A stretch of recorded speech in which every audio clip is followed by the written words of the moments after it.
Thank you. I want to talk to you about the psychology of scarcity, the psychology that comes with not having enough. Poverty is the most obvious example. And throughout the decades, the social sciences have been impressed by the fact that the poor make very bad decisions. And the question is, why is that? And probably the most relevant example I can give you today, there are many, but one is payday lending. Payday lending is a remarkable story.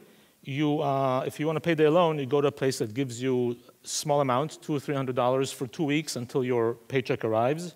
You have to have a paycheck, you have to have a bank, and you pay a lot of interest for that loan. You basically borrow $300 for which you pay somewhere between 20% and 25%. If you compute the APR, the yearly interest, it comes to somewhere between 400% and 1,000% that you pay for this loan.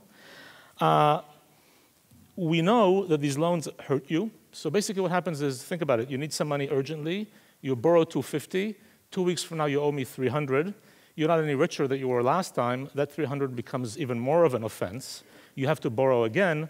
The data is that people who resort to payday loans borrow on the average of between 8 to 12 times a year. Recent evidence suggests that up to 75% of a loan taken goes to pay the previous one. You're just becoming a money pump and you're in debt trap. And it hurts you. There's data that shows that when payday loans are available, people are less likely to be able to pay their bills, less likely to resort to medical treatment, etc. And is this a successful venture? Unbelievably so. I have you some data here. There are more payday loan and check cashing stores in America today than there are McDonald's, Burger King, Sears, JCPenney, and Target stores combined. So this is a massively expensive loan that the poor resort to. It hurts them. It's super popular. Why? There have been many attempts to try to understand this. They range from lack of education, lack of understanding, a lack of self-control, myopia, a wrong culture, etc. We are trying a different tack on this. We want to claim that there's psychology that comes from scarcity. There's actually psychology that comes from not having enough, and that psychology, when it emerges, when you don't have enough, yields these very characteristic behaviors that can be very hurtful. To give you a sense of how that feels, I'm going to use a metaphor. It's the packing metaphor. It's a suitcase packing metaphor. And think about your budget as a suitcase. Two friends. One has a large suitcase with slack in it. The other one has a very small suitcase that's very tightly packed. That feels very different. The one with the large suitcase tosses in all the things that she needs. She might throw a few other things that are of lower utility, less important to her, but might still be serving a purpose. But she leaves some slack for unexpected events and travels. The one with a very tight suitcase that's very tightly packed can't even put all the things that are really necessary. It just doesn't fit, let alone the things that matter less. She needs to start struggling, doing trade-offs. What should I put in, what shouldn't I? Should I put the sneakers or the raincoat? What should I do? She's dealing with a much more complicated problem, technically, computationally. She has a very hard time leaving any slack in the suitcase for unexpected moments. And she has to make trade-offs that require a lot of attention. I don't really care about the size of the coat because I have room in my suitcase. You with a very tight suitcase really need to know, is the coat bigger or smaller than my shoes?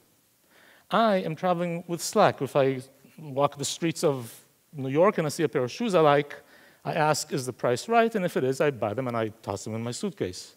You with a tight suitcase find the shoes, ask, is the price right? And now you ask yourself, well, what do I take out of my suitcase to make room for these shoes? A much more complicated task. So the argument is when you live under scarcity with this very tight suitcase, you're constantly in trade-off thinking mode, and you're concerned with the actual size of items and what that might mean for you. Simple data, if you will. If you ask people of lower and less low income, do you think about what you might not be able to buy instead when you buy a TV or a toaster? Sure enough, the low income report thinking much more often about trade-offs what they might not be able to buy. What about knowledge of prices? You know, I walk the streets of America every day, and I buy books, and I buy lunches, and I take cabs. I don't think about what I'm not going to buy instead, and I don't even really care or remember if the book was $17 or $16, if the cab cost $8 or $9, it's all the same to me. If you have a very tight suitcase, if you are a low-income American, you need to think about the trade-offs every time you buy anything above a muffin. And so if you live in Roxbury and you receive food stamps, you live in a place where food is actually more expensive than if you traveled elsewhere. Now you have to ask a complicated question. Do I buy my food here, or do I take a taxi since I don't have a car and buy it somewhere else? For that, you need to know, how much is a taxi? I don't really care how much a taxi is exactly. You need to know. So we go to South Station in Boston, stop people, ask them, by the way, when you walk into a cab, what does the meter start from when you take the cab? What's the reading? And we divide them by reported income into high and low. We chose cabs carefully because nobody's going to say that the poor ride cabs more than the rich, yet they're 3 times more likely to know the price of the cab than the rich are. They're just more attentive, more careful, and have to solve this problem on a constant basis. The interesting thing about this model of scarcity is it doesn't have to be about money. So many people in this room are time poor, just the way our subjects are money poor. You have a tight suitcase on your time. Some people have more time. Say you work 9 to 5 on a regular job. If I come and ask you, do you want to go to the movies tonight? Just like the shoes, you say, do I want to see this movie? Yes, no, and sure, I'll go. If I go to some of you who are working much harder and say, do you want to go to the movies tonight? You have to say, do I want to see the movie? And what do I not do tonight that I'll have to do tomorrow? I'll have to borrow money from tomorrow, time from tomorrow, potentially at high rate, because it's going to be hard to find that time tomorrow in order to go to this movie. So you're packing time.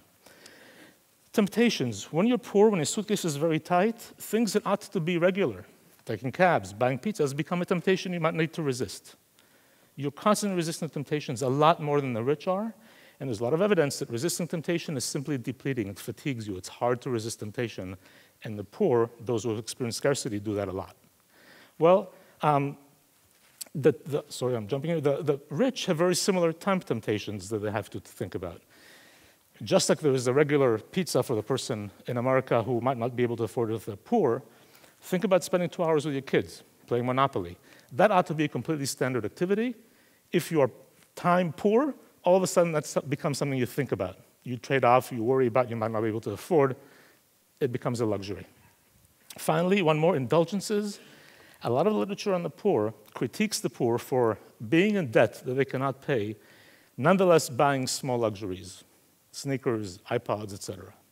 And that somehow looks wrong, but if you understand the psychology of indulgences, it's a different story. I mean, I cannot pay the debt, that's true, but now I can do something that's nice to me.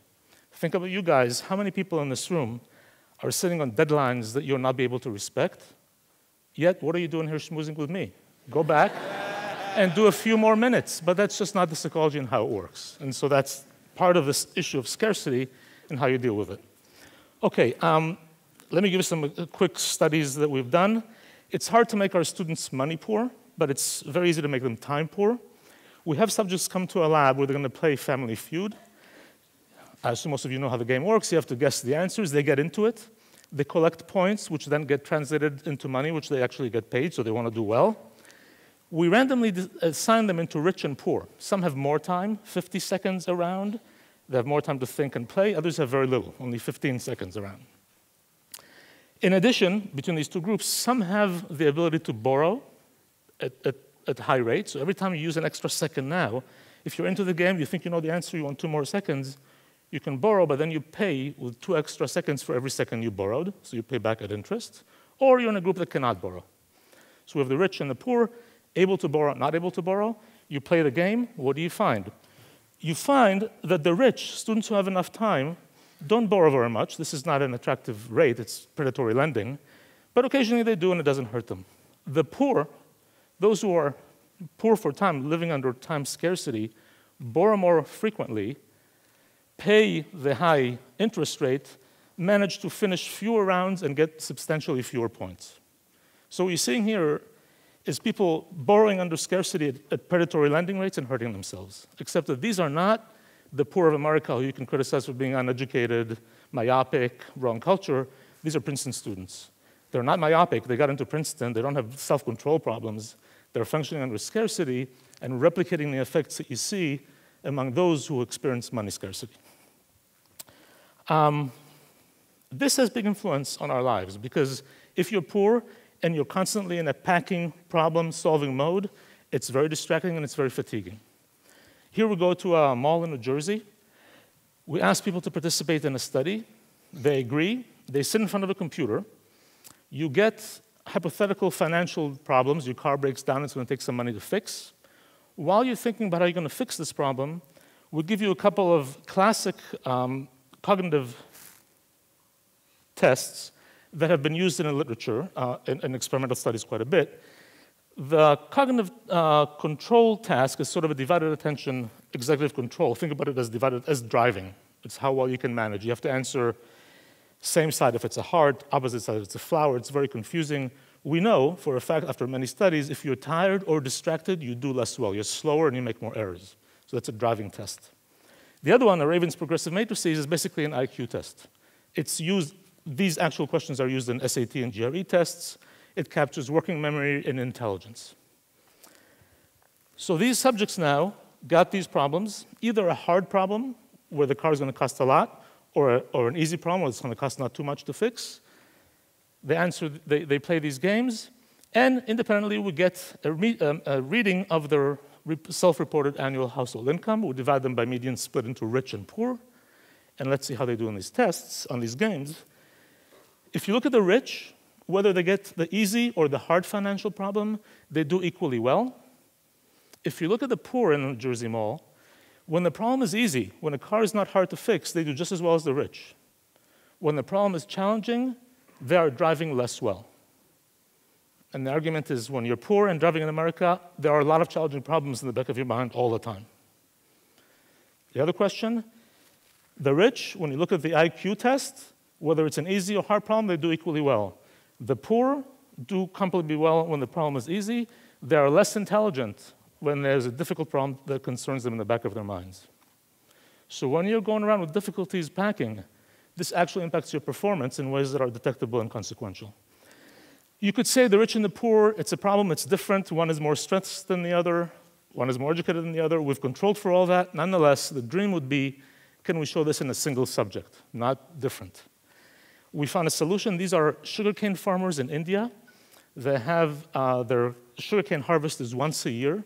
Because these people are living under great scarcity, they fail to smooth.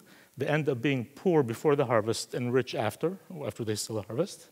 So we go to the same people now, 4 months apart, just before harvest, just after harvest, and give them these questions, and they do less well. They look poor before the harvest, and they do better, the same individual, smarter after the harvest. Suggesting again that to some extent your ability, your intelligence, your ability to drive all depends on this psychology that emerges under scarcity that makes life just a lot more difficult to deal with. So, the irony of scarcity. The poor have much higher, more difficult problems to solve. Their packing challenges are extreme and persistent. They face many more temptations by sheer fact that they cannot afford things that otherwise would be considered standard. And they're constantly under scarcity, which is depleting. At the same time, they are in situations that make the solution much more difficult to come by. Society, stereotypes are less helpful. They're stressed and depleted from the need to solve their problems, and as a result, they fail much more often. And why is this important? It's important because I think to some extent we policymakers have failed to appreciate the impact and the relevance of scarcity on people's lives, and a design of policy that alleviates scarcity, makes it more possible to deal with and that provides aids, might actually elicit behaviors that are more capable and more competent than we've seen so far. So that's the program. Thank you.